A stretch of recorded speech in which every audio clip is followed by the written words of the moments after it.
Hi friends, എല്ലാവർക്കും നമസ്കാരം.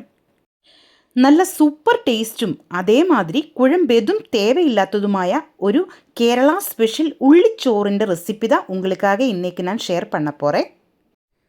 குழம்பு பண்ணுறதுக்கு நமக்கு டைம் கிடைக்காதப்போழும் அதே மாதிரி நம்ம வீட்டில் குழம்பு பண்ணுறதுக்கு காய் எதுவும் இல்லைனாலும் இதே மாதிரி சாப்பாடு செஞ்சு சாப்பிட்டு பாருங்கள். நல்ல சூப்பர் டேஸ்ட்டாக இருக்கும். கண்டிப்பாக நீங்கள் ட்ரை பண்ணி பார்க்க வேண்டிய ஒன்று தான் இது. 5 நிமிஷத்தில் சீக்கிரமாய் இந்த ரைஸ் நமக்கு செஞ்செடுக்கலாம். நம்ம பசங்களுக்கொക്കെ லஞ்ச் பாக்ஸில் கொடுத்து விடுறதுக்கு ஈஸியான ஒரு ரெசிபி தான் இது. கண்டிப்பாக நீங்கள் ட்ரை பண்ணி பாருங்கள். இதை எப்படி தயார் பண்ணலாம் என்று நமக்கு பார்க்கலாம். அதுக்காக ஒரு மண்சட்டி அடுப்பில் வச்சு சூடு பண்ணி அதிலேக்கு 2 டேபிள் ஸ்பூன் நெய் ஊற்றியிருக்கு. இந்த ரைஸில் நெய் தான் ஊற்றணும். நம்ம எண்ணெய் ஊற்றியா அவ்வளோ டேஸ்ட்டு வராது. நெய் தான் ஊற்றணும். அதிலேக்க வரமிளகாயும் கருவேப்பிலையும் போட்டு ஒன்று ஃப்ரை பண்ணி எடுக்கலாம். இனி ஒரு பச்சை மிளகாய் ரவுண்டாய் கட் பண்ணியதும் நான் போட்டிருக்கு. பச்சை மிளகாய் உங்களுடைய காரத்துக்கு கரெக்டாக ஆகிற மாதிரி நீங்கள் எடுத்துக்கோங்க. இனி 5 பல்லு பூண்டு இடிகல்லில் இடித்து எடுத்தது தான் நான் போட்டிருக்கு. அதையும் போட்டு நமக்கு நல்லா வணக்கி எடுக்கலாம். இது நல்லா வணங்கி வரும்போது நமக்கு 10 சின்ன வெங்காயம் நைஸாய் கட் பண்ணியது போட்டு நல்லா வணக்கி எடுக்கலாம். இந்த ரைஸில் பெரிய வெங்காயம் போடக்கூடாது. அது நல்ல டேஸ்ட் கொடுக்காது. சின்ன வெங்காயம் தான் இந்த ரைஸில் நம்ம சேர்த்து இதே மாதிரி நல்லா வணக்கணும். அதே மாதிரி எண்ணெயிலும் நல்லது நெய் சேர்த்தி தான் இந்த ரைஸ் தயார் பண்ணணும். இனி இதிலேக்கு தேவையான உப்பு போட்டு நமக்கு நல்லா வணக்கி எடுக்கலாம். இதே மாதிரி உப்பு போட்டு வணக்கி எடுக்கும்போது சீக்கிரம் இந்த சின்ன வெங்காயம் நல்லா வணங்கி வரும்.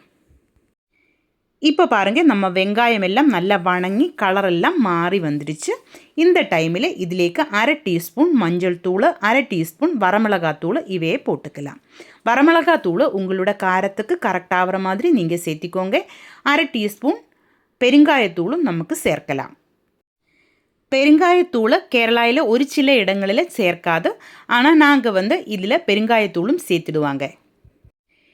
இது நல்லா வணக்கி எடுக்கலாம். நம்ம மண்சட்டி நல்ல சூடாயதுனால இது சீக்கிரம் வணங்கி வந்துருச்சு. இதிலேக்கு 2 கப்பு ரைஸ் தான் நான் போட்டிருக்கு. இந்த ரைஸ் நம்ம வீட்டில் தயார் பண்ணின சாதாரணமாக சாப்பாடு தான். இதுக்கு பதிலாக பஸ்மதி ரைஸு, மட்டா ரைஸு, எந்த ரைஸாக இருந்தாலும் பிரச்சனை இருக்காது. எந்த ரைஸாக இருந்தாலும் இதே மாதிரி இதிலேக்கு போட்டு நல்லா மிக்ஸ் பண்ணி எடுக்கலாம். இதே மாதிரி நல்லா கலரி விட்டு மிக்ஸ் பண்ணி எடுத்துக்கோங்க. நம்ம சூப்பர் டேஸ்ட்டில் உள்ளிச்சோறு ரெடி ஆகிருக்கு. வெங்காயத்துக்கு உள்ளி என்று தான் மலையாளத்தில் சொல்லுவாங்க. நான் சொன்ன மாதிரி குழம்பு செய்கிறதுக்கு டைமுக்கு கிடைக்காத நாளில் இதே மாதிரி சாப்பாடை சீக்கிரம் நமக்கு 5 நிமிஷத்தில் நல்ல சூப்பர் டேஸ்ட்டில் செஞ்செடுக்கலாம். உள்ளிச்சோறு இந்த கலரில் தான் இருக்கணும். வரமிளகாய் அதிகமாக சேர்த்திருந்தால் இது சிகப்பு கலராகும். அது நல்லா இருக்காது. காரமும் அதிகமாக இருக்கும். உள்ளிச்சோறுக்கு அதிகம் காரம் வரக்கூடாது. இந்த மாதிரி தான் இருக்கணும். இப்போ நம்ம கரெக்ட் அளவில் தான் காரம் சேர்த்தியிருக்கு. இதே போதும்.